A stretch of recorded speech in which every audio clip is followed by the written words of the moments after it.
Mockery, trolling, and outright insults. The White House is turning into a retirement home. Ridiculing peace initiatives. Vladimir Putin fed the West nothing but hot air. And the violation of all agreements. Brainwashed American fools. In personal conversations, the Russian dictator demonstrates exaggerated affection toward the President of the United States and expresses a desire to reset their relations. But behind closed doors, both Putin and his entire propaganda clique mock Donald Trump and his team, undermining America's credibility. Watch in the special report, Sworn Frenemies, how the Kremlin simulates friendship with the U.S. Everything related to energy. We don't strike their energy systems, and they don't strike ours. Each side refrains from using appropriate weapons against each other's energy infrastructure.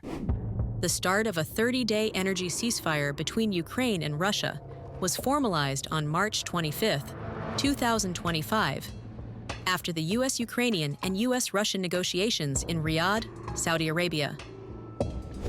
The United States and Ukraine agreed to develop measures to implement the agreement between President Trump and President Zelensky on banning strikes against energy facilities in both Russia and Ukraine. That same evening, Russian forces shelled a gas pipeline in the Kherson region. On March 26th, energy targets in Zaporizhia were hit. 2 days later, they attacked Naftogaz's production facilities. In just the first week, the Kremlin violated the ceasefire more than 10 times. And the claims that the agreement wasn't in effect yet won't help either. Russia itself says the ceasefire began a week earlier, on March 18th, the day President Trump spoke to Putin. On March 18th, there was a phone call between President Putin and President Trump. President Trump proposed a moratorium, and Putin agreed. And they broke that moratorium too. On the very day of the talks, a Russian bomb hit Sloviansk, damaging a substation and cutting power to several districts. The Ukrainian side and our citizens in many cities directly witnessed these attacks, more than 10 times, specifically targeting Ukrainian energy infrastructure. And such attacks, especially in the frontline zone, are still ongoing. The Russians are directly cornering Trump here. Trump's party called the attack an insult to the President of the United States. War criminal Putin has already broken the agreement and insulted President Trump. Putin's forces targeted power systems in Sloviansk with guide bombs, and attacks continue across Ukraine now. Putin does not want peace, he wants Ukraine. And it's not just about Donald Trump himself. Russia has always been hostile toward the United States, even during periods of warming relations between the two countries. Back during President Bush's time, Russian television openly mocked Americans. I get the feeling that here in Russia, we've started mocking Americans even more than we used to mock the Chukchi. People have started stopping me in the street saying, "We visited America. You're right, they really are that dumb." This was a regular routine from one of Russia's most popular comedians of the 2010s, spinning stories about supposedly dim-witted Americans. Sure, you could chalk it up to humor and freedom of speech, but when it came to other world leaders, Russians rarely dared to mock them. But Bush broke all the records. Oh my God, when they told him Kofi Annan was waiting for him in the hallway, he said, "I don't drink coffee." It's a shame if he steps down. Just look at his face, like some underdeveloped Iroquois. He reminded me of Chingachgook, the great snake. Under President Barack Obama, Russian propagandists escalated from mockery to open threats. We can turn the U.S. into radioactive ash. This was 2014, the start of Russia's aggression against Ukraine. The annexation of Crimea, the occupation of parts of Donetsk and Luhansk oblasts. Russia was expelled from the G8, and the U.S. imposed personal sanctions on Russian enablers. Putin, in return, ordered his propagandists to ramp up the nuclear threats. An invincible system, we launch our strategic missiles from silos and submarines in the right direction. But it wasn't just Kremlin propagandists resorting to aggressive rhetoric. The dictator himself did the same in personal meetings with Trump. One incident, which took place in 2019, was described by former U.S. presidential advisor Fiona Hill. A classic case is the G20 summit in Osaka. Trump and Putin were talking, and Putin told him about his new hypersonic missiles. Trump listened and responded, "Oh, I'd love to have those." Putin sarcastically commented, yeah, of course, you'll get them." Exploiting the language barrier, the Kremlin dictator casually threw out threats and mocked the leader of one of the world's most powerful nations. That's just typical Russian rudeness. It was the same with Soviet diplomacy, and now with Russian. It shows Putin's arrogance. He felt confident, or rather, overconfident. He believed he could manipulate Trump, that he understood him well and was prepared. That's why he allowed himself to say such things. Kremlin propagandists followed Putin's lead during the 2020 presidential race between Donald Trump and Joe Biden. Here's what Margarita Simonian had to say about the candidates. Personally, I believe that no matter who wins, chaos will follow. The world's leading democracy is choosing between a madman and a dimwit. And by 2024, when Donald Trump became the 47th president of the United States, Russian mouthpieces stopped hiding behind innuendo and moved on to direct mockery and insults. Americans hadn't even finished counting the last ballots when the Kremlin's media machine launched into attacks on the personal life of the First Lady, ridiculing her modeling past. She supports Donald but stays out of politics. And here's what Melania looked like in 2000. Look at this glossy JQ magazine cover. The future First Lady lying nude on a fur rug.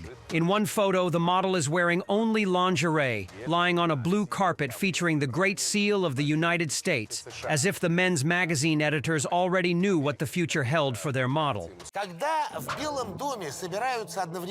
When Donnie, Biden, and Jill all gather in the White House, it doesn't just turn into a nursing home.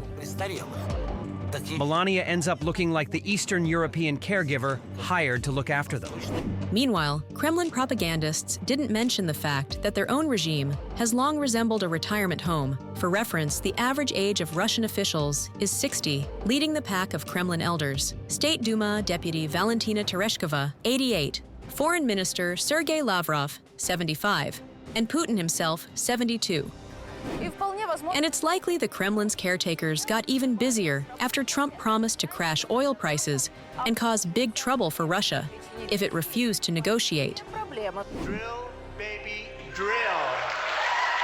If the price came down, the Russia-Ukraine war would end immediately. Right now, the price is high enough that that war will continue. You got to bring down the oil price. You got to end that war. They should have done it long ago. He should make a deal. I think he's destroying Russia by not making a deal. I think Russia's going to be in big trouble. The Kremlin then shifted its propaganda strategy. At first, they were watching for Trump's initial statements and actions. They adjusted their messaging based on what he said and did. It was a wait-and-see strategy because his moves were hard to predict. Every voice matters. Join our community, support independent journalism, and help us bring you the truth from Ukraine. Become a member of Ukraine today. Join us now. But now, it seems the Kremlin believes it has figured Trump out and is no longer hiding how it truly sees him. He's a mix of a wheeler-dealer and a gangster brute. A man who breaks every rule and lives by the criminal code. Do the people love Trump? No, he loves himself. He's a loudmouth who hasn't been slapped down in a long time, frankly. That wasn't just some random propagandist fulfilling a talking point. It was Russian State Duma Deputy Andrei Gurulyov. Inside Russia, when these discussions take place, they mock Donald Trump just as they mocked Joe Biden before. It's a core part of Russia's ideological strategy. Show one message to the outside world, but at home, the real message stays the same.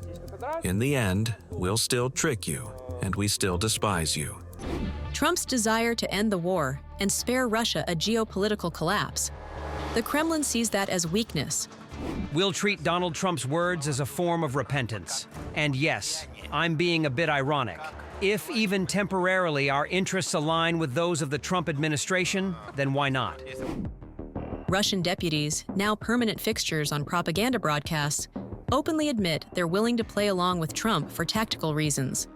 but they no longer hide their genuine disdain and contempt for the American administration. March 18, 2025.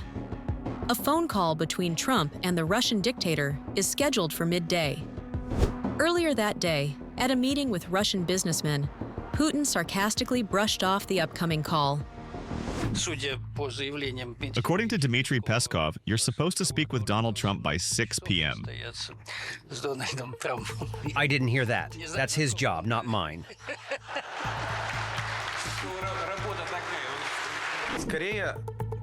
Putin sees Trump as just a passing chapter in America's story. Trump was elected for 4 years. Putin, on the other hand, sees himself as a historical leader, in power for 25 years and aiming to stay there until 2036.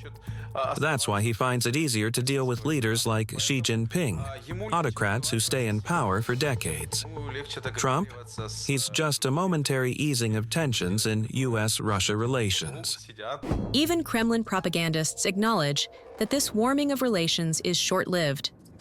Trump is completely predictable. He's a pragmatist. He just doesn't care. There's nothing peaceful about Trump, that's already clear. So let's go clean our nuclear warheads, so that in the final moments the imperialists can see their terrified mugs. To a civilized viewer, all these foul-mouthed Kremlin servants and tame TV deputies may seem like mere fringe figures pandering only to domestic audiences. But the truth is far more mundane. They're simply voicing the official position of Putin and his administration. Of course, this is state policy. In Russia, there are weekly meetings held inside Putin's administration, not just with his internal communications team, but also with certain actors, including television channel representatives and even telegram channel operators, who help expand the administration's messaging. The momentum of Russia's propaganda machine hasn't changed and cannot change. All of this is accompanied by the main narrative of the Russian ideological information space, which is that the KGB officers who seized power in Russia are always playing a game, an operational game. On one hand, they smile and place a hand over their heart, and on the other they say, "They're all idiots, we'll deceive them all, crush them all under the baseboard." Or, in other words, we'll blur their vision with fake friendship and pretend sympathy. The President Putin had commissioned a beautiful portrait of President Trump from the leading Russian artist and actually gave it to me and asked me to take it home to President Trump. That's how Trump's special envoy, Steve Witkoff, recalled his March meeting with Putin. And told me a story, Tucker, about how when the president was shot, he went to his local church and met with his priest and prayed for the president, not because he was the president of he could become the president of the United States, but because he had a friendship with him and he was praying for his friend. And while Witkoff tried to see Putin as a friend of America, the Kremlin dictator's official mouthpieces made the truth quite clear. It doesn't matter if we believe it ourselves. The main thing is that the brainwashed American fools believe it. And there's Witkoff. I'm impressed. There he is. An American fool who bought it. And the Kremlin propagandists don't even hide it. All this drumming, all the prayers and paintings are just for show. All to create the illusion of partnership, to save what's left of their collapsing economy, and to keep the war against Ukraine going. Trump might take interest in some economic projects, use his weakness as a businessman, give him some money. The main thing is to neutralize America. The war will go on. This might be one of the rare times a Kremlin propagandist told the truth. Putin doesn't want peace, and Russia's actions prove it. After every round of so-called peace talks, Russia escalates its attacks on Ukraine. 2 days after the Kremlin dictator met with the American envoy, April 13th, Palm Sunday, Russia attacked central Sumy with ballistic missiles, killing 35 people and injuring over 100 more.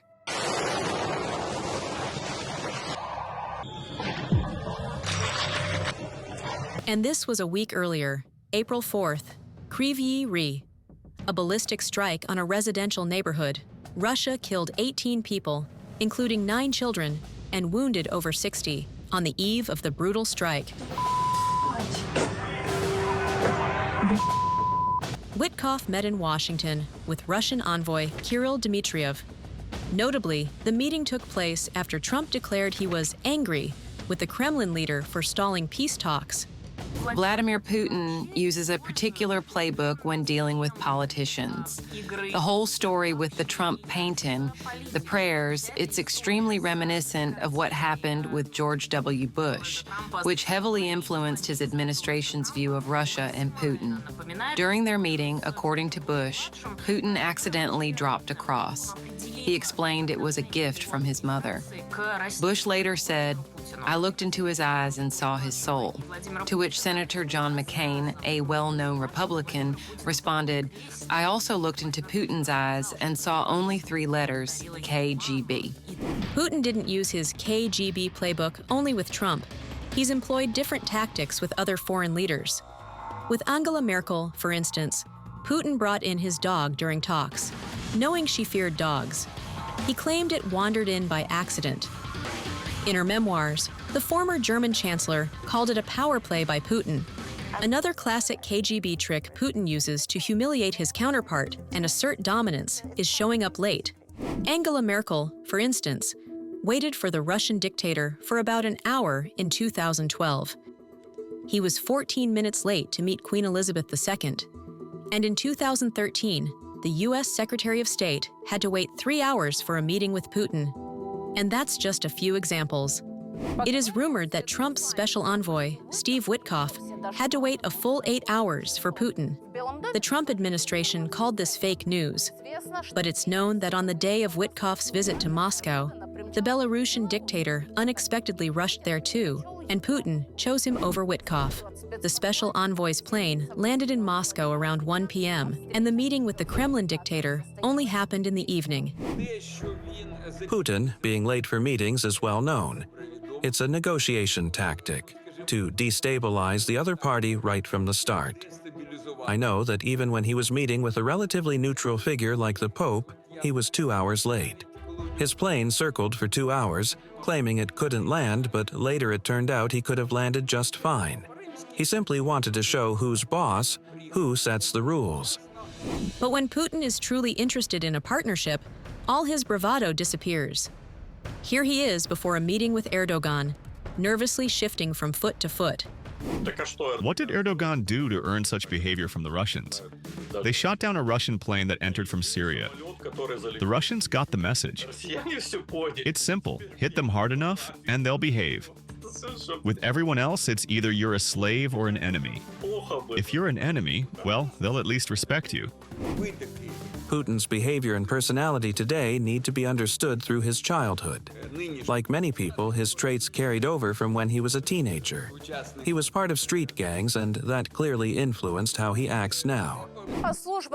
And his KGB background shaped his worldview, one that replaces friendship, partnership, and cooperation with blackmail, manipulation, and deceit. Through crude mockery, insults, and violations of agreements, the Kremlin dictator tries to undermine the U.S. president and weaken America's authority as a global guardian of democracy. Honest politics, diplomacy, building constructive dialogue, and strong relations have never been Putin's priorities, nor those of his cronies. Their job is to lie endlessly and play games they're ready to stretch out for years, changing their rhetoric every time it benefits the Kremlin. Ksenia Barvanenko, Special Report.